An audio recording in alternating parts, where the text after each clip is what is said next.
छत्रपती संभाजीनगरमध्ये उद्धव ठाकरेंच्या नेतृत्वात हंबरडा मोर्चा आज निघाला। यावेळेस ठाकरेंनी सरकारवर जोरदार हल्लाबोल चढवला। शेतकऱ्यांची कर्जमुक्ती होईपर्यंत सरकारला सोडणार नाही, कर्जमुक्ती न केल्यास मराठवाडाच नाही तर संपूर्ण महाराष्ट्रात रस्त्यावर उतरू असा इशारा ठाकरेंनी दिला।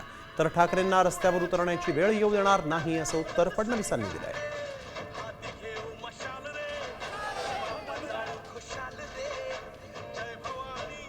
आज असं काय नाही की कोणत्या तरी एका समाजाच्या, एका जातीच्या, पातीच्या, धर्माच्या शेतकऱ्यावरती संकट आले। आभाळ फाटले, आभाळ असं फाटले की आता शिवायला दोरा आणायचं कुठून।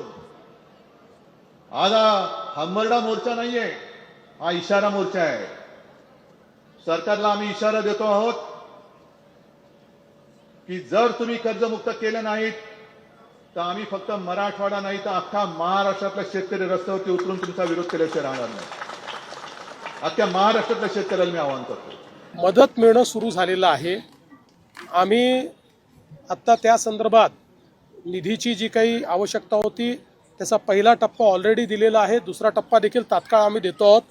आमचा प्रयत्न आहे दिवाळीपूर्वी जितके जास्तीत जास्त देता येईल तेवढे आम्ही देऊ। कदाचित काही दिवाळीच्या दरम्यान किंवा त्यानंतरही मिळेल, पण जास्तीत जास्त दिवाळीपूर्वी देण्याचा प्रयत्न करू। आता त्यांचं म्हणणं एवढंच आहे की जर नाही मिळाली तर रस्त्यावर उतरू। आम्ही उद्धवजीला रस्त्यावर उतरू देणार नाही, आम्ही मदत नीट देऊ।